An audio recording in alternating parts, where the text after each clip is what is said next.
Dad shouted. "You give nothing to our family." Then he told me to leave his house and not be selfish. So I left quietly. 3 weeks later, I received 20 missed calls from my sister asking, "Why did the rent stop?" I just replied, "I thought I wasn't giving anything to this family, so I stopped." Then it was funny because this golden family started falling apart without me, and later they. My name is Jake. Growing up, I always had this nagging feeling that my family didn't really see me as a person. More like a wallet with legs. Of course, it didn't start that way. At first it was small things, like helping me pay a bill here and there when I got my first real job. Then it became regular requests. Then it became expectations. By the time I was 24, living in the city, working 2 jobs just to get by, my parents had basically decided that they didn't need to work hard anymore. My dad cut back his hours at the auto shop to enjoy life more. My mother stayed home, saying she deserved a break after raising us. My sister couldn't hold down a part-time job without quitting after 2 months, and somehow that was my problem, too. I paid for everything. Food when the fridge was empty. Dad's truck insurance when he forgot. My sister's rent because she was always between paychecks. After a while, I didn't even think about it. It was just normal. They had convinced me that this was what family did. I didn't realize how messed up it was until it finally blew up in my face. It happened one Sunday when I went to visit them. Dad mentioned very casually that he wanted a new car. Not just any car, some ridiculous brand new SUV that he definitely didn't need. He wanted me to co-sign the loan because his credit was garbage. I said no. I told him I was already stretched thin trying to juggle my own bills and their endless needs. I thought maybe he'd understand. Maybe he'd even respect it. Instead, he lost it. He stood up in the middle of the living room and started yelling, telling me I wasn't contributing to the family. Said if I wasn't going to be part of the solution, I shouldn't be part of their lives at all. Told me to leave and not come back until I could stop being selfish. I just stood there for a second and took it all in. Not one person said anything in my defense. Not my mother, not my sister. They just sat there like I was an outsider causing trouble. So I left. Quietly. No argument, no scene. Just picked up my keys and walked out. The first few days after that were weird. Like I was detoxing. My phone stayed silent. No texts. No. "Can you send me $50? Requests. No guilt trips. It felt weird at first, like I was waiting for something bad to happen. But nothing did. And after about a week, I realized that I felt good. Free even. 3 weeks passed. Then one morning I woke up to 20 missed calls from my sister. 20. I didn't even listen to the voicemails. I already knew what they were about. I finally texted her back. I thought I wasn't contributing to this family, so I stopped paying. Nothing for hours. Then a flood of texts. Accusations. Accusations. Screaming through the screen. "Why didn't you pay the rent? We're being evicted." Mom's freaking out. Dad's mad. "What's wrong with you?" I stared at the messages, and for the first time in my life, I laughed. Not because it was funny, but because of how quickly everything was falling apart without me holding it together. And I decided then this wasn't just going to be a clean break. I was going to let them feel it. For once, I was going to be the one watching from a distance as they struggled. And that was just the beginning. After I sent that text, I turned off my phone and decided not to think about them. For the first time in years, I spent a weekend doing exactly what I wanted to do. No surprise phone calls asking for money, no last-minute emergencies that somehow always became my responsibility. It was like finally breathing fresh air after years of living in a smoke-filled room. By the middle of the following week, the silence from my family broke. I started getting random texts from old relatives I hadn't heard from in months. An aunt I barely knew texted me a cheesy quote about family sticking together in hard times. My uncle sent me a "hope you're okay" text that smacked suspiciously of a fishing expedition. Then my cousin Tyler, who actually had a spine, reached out to me. We weren't close, but he always kept it real. His message was short. "Heard your folks are losing it. Guess they're learning what happens when the bank closes." I called him back to find out more. Tyler told me everything. My sister got evicted because I stopped paying her rent, and she had to crawl back home. My dad's truck insurance ran out and he got a ticket. Mom started picking fights with anyone who wouldn't give her money. She even tried to rally the rest of the family, but no one would get involved. At first I just listened and shook my head. I honestly couldn't believe how quickly everything was falling apart without me. It got better. My sister had always been the golden one, the one who could do no wrong, the one everyone bent over backwards to protect. Now she was stuck back in her childhood bedroom, fighting with my parents over money, chores, everything. Tyler said the neighbors could hear her screaming some nights. Meanwhile, my dad was back to picking up extra shifts at the auto shop. My mom, who hadn't worked in years, tried to get a part-time job at a local boutique, but quit after 2 weeks because it was too stressful. The pity party didn't pay her anymore. About a month after I left, I came home one night to find a crumpled envelope tucked under my apartment door. No stamp, no address. Inside was a handwritten letter. I immediately recognized my mother's handwriting.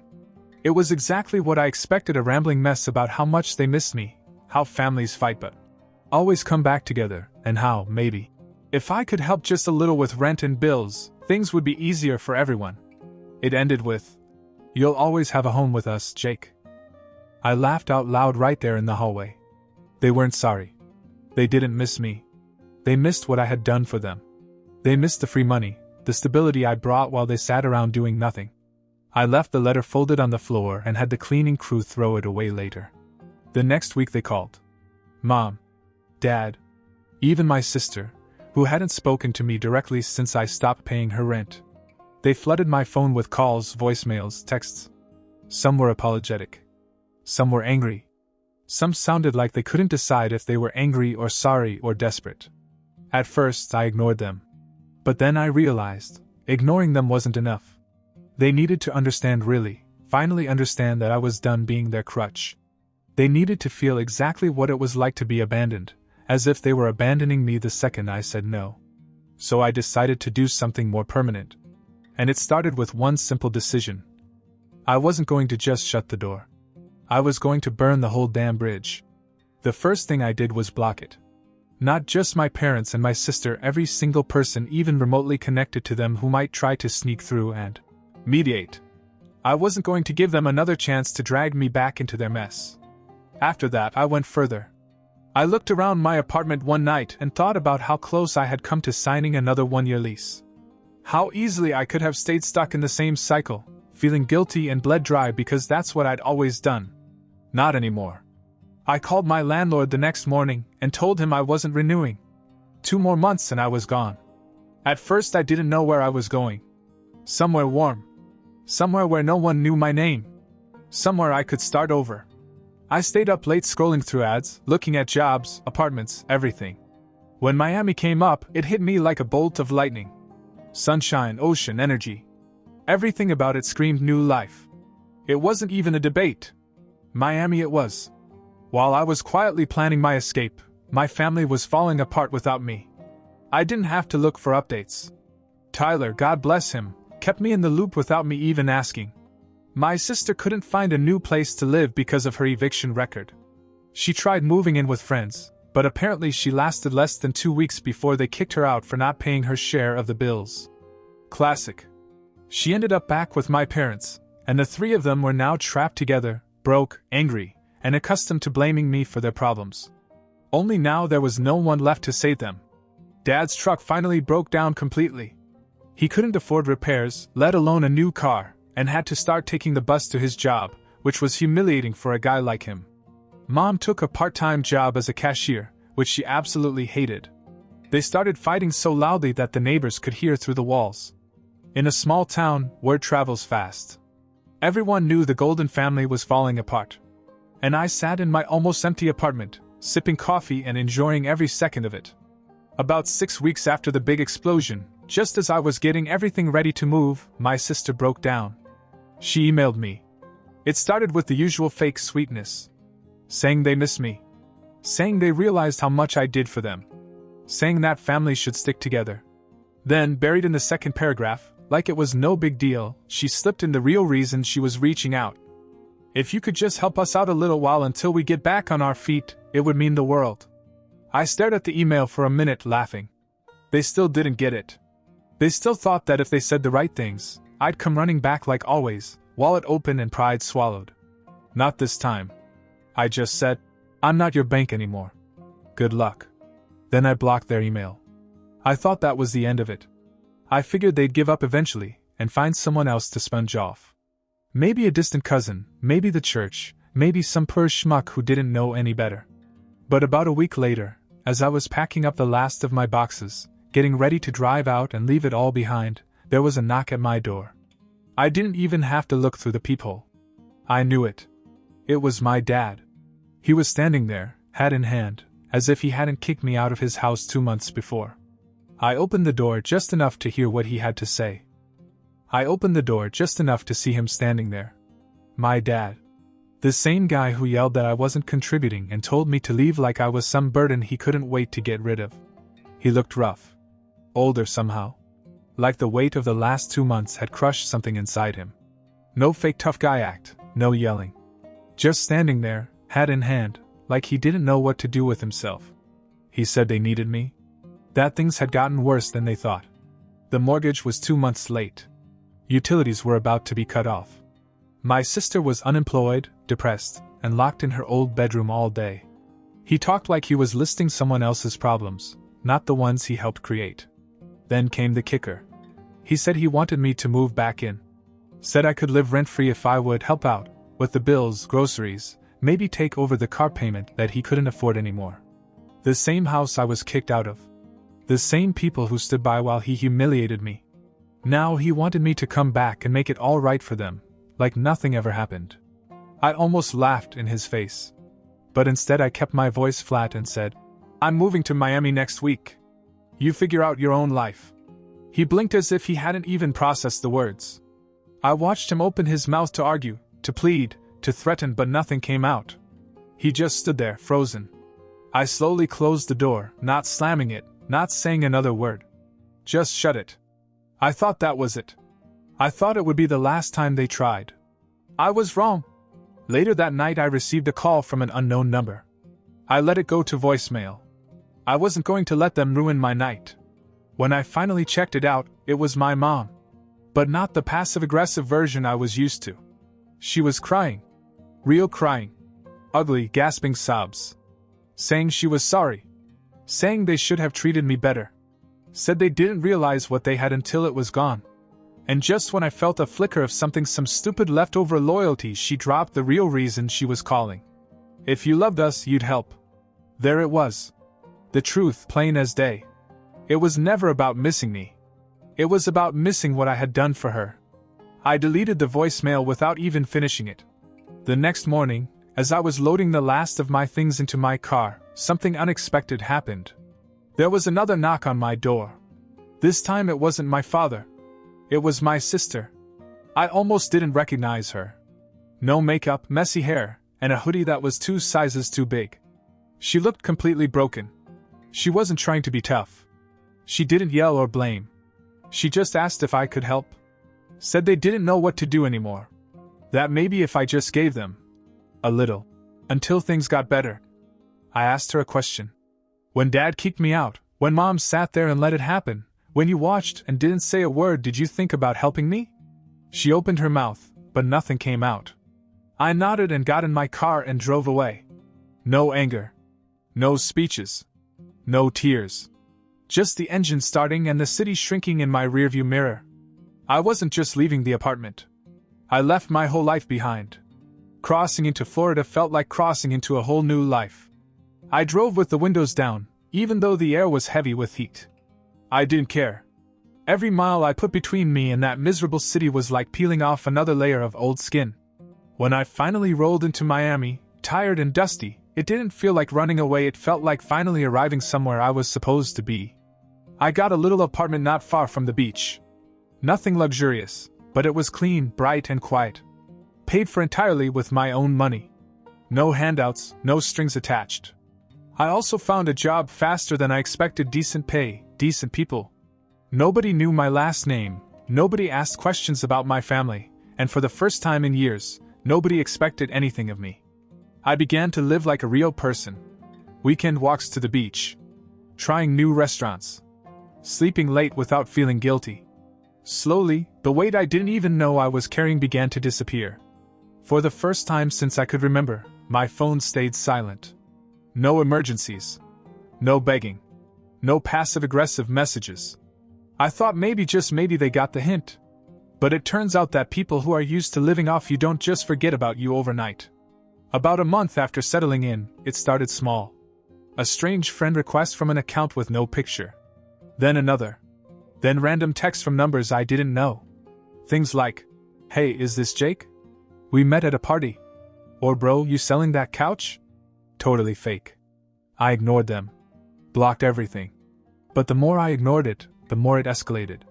One morning I found a letter taped to my apartment door. No stamp, no envelope, just a piece of paper folded once. It was written in handwriting that I recognized immediately. It was from my mother. She had found me. The letter was all over the place. First she apologized. Then blaming me for leaving. Then talking about how hard life had been without me. Saying that if I had any love left in my heart, I would come home. It wasn't even signed properly, just a sloppy, "Love, Mom." I read it once. Then I tore it up and threw it in the trash. I had made my decision when I left. There was no coming back. Later that day, Tyler texted me. He said he'd overheard some family gossip. My mom had told some people that I was living like a king in Miami while they were struggling to survive. She said it was selfish of me not to send something back to help them. She made it sound like I left them out of greed. No mention of the years I paid their bills. No mention of the truck insurance, the groceries, my sister's rent. No mention of the day I was kicked out because I refused to destroy my credit to buy a car I didn't need. Just that story they spun to make themselves the victims. It burned at first. The idea that they could twist everything like that. That they could rewrite history in real time. But then it hit me. Let them. Let them talk. Let them cry to anyone who would listen. Because none of it changed the truth. I was free. I was living a better life without them, and that freedom was eating them alive. I knew deep down they would never recover from losing me. And I hadn't even delivered the final blow. I knew that eventually they would find a way to reach out to me again. Parasites don't just give up when they lose their host. They get desperate. They crawl. They beg. It happened one quiet afternoon. I was sitting in a small cafe on the beach, the sun burning gently into my shoulders, feeling more at peace than I had in years. My phone buzzed once on the table. An email. Some random address I didn't recognize. The subject line, "Please read." I almost deleted it without thinking. But something about it made me open it anyway. It was my dad. The email wasn't long. No anger. No insults. Just a tired, broken tone, like a man who had been stripped down to nothing. He said the bank was taking the house. They had missed too many payments. Mom's health was deteriorating, stress, depression, a cocktail of things they never thought would actually happen to them. My sister was still unemployed and now back under their roof, 3 grown adults trapped together in a house that wasn't even theirs anymore. He said they needed help. That they needed me. As I read it, I didn't feel anger. I didn't even feel satisfaction. I felt absolutely nothing. There was a time when I would have jumped up, gone to fix it, thrown it all away, because that's what good sons are supposed to do. But I had changed. They hadn't just hurt me once. They had built a whole life on the idea that I would bleed for them without complaint. And now the bleeding had stopped. I finished my coffee. Took my time. Stared out at the endless ocean. When I finally answered, I kept it simple. I'm not coming back. I owe you nothing. Please don't contact me again. I hit send. Blocked the email address. And then I sat there in the sunshine, feeling freer than I had ever felt in my entire life. A few weeks later, Tyler texted me, like some unofficial messenger from the universe. He told me that the house was officially gone. My parents had moved to a tiny apartment across town, one of those crumbling buildings they used to look down on when they had money to pretend they were better than everyone else. My sister was still job hopping, still blaming the world for her problems.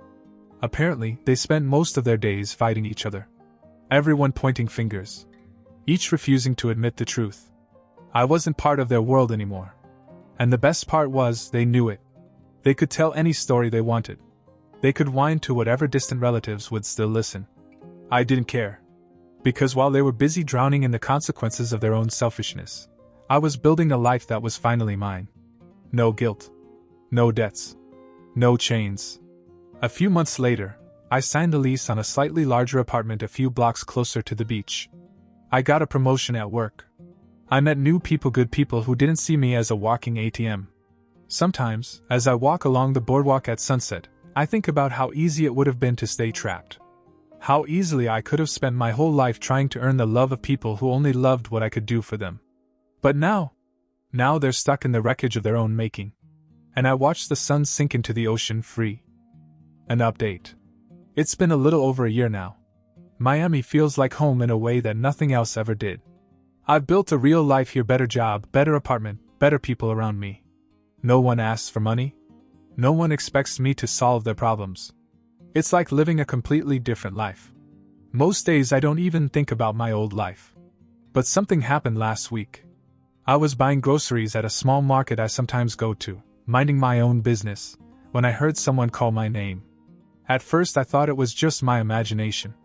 No one here calls me Jake. Not like that. I turned around and there she was. My sister. Standing by the produce section, looking completely out of place, like a ghost from the past. She looked different, thinner, worn down, older than she should have looked at her age. She was wearing a cheap tourist shirt, as if she were just visiting. She was carrying a shopping basket with nothing in it. For a second, neither of us said anything. Then she smiled, that fake little smile she always used when she wanted something. She said she was visiting Miami. Said she heard from someone that I lived here. Said she just happened to be passing through this neighborhood. I didn't believe a word of it. She asked me how I was doing. Made some awkward small talk. And then like clockwork it slipped out. She said Mom and Dad were struggling more than ever. Dad had lost his job. Mom's health had taken a turn for the worse. They were about to lose their apartment. Things were bad. Really bad. She said they could use some help. Just a little. Just until they were back on their feet.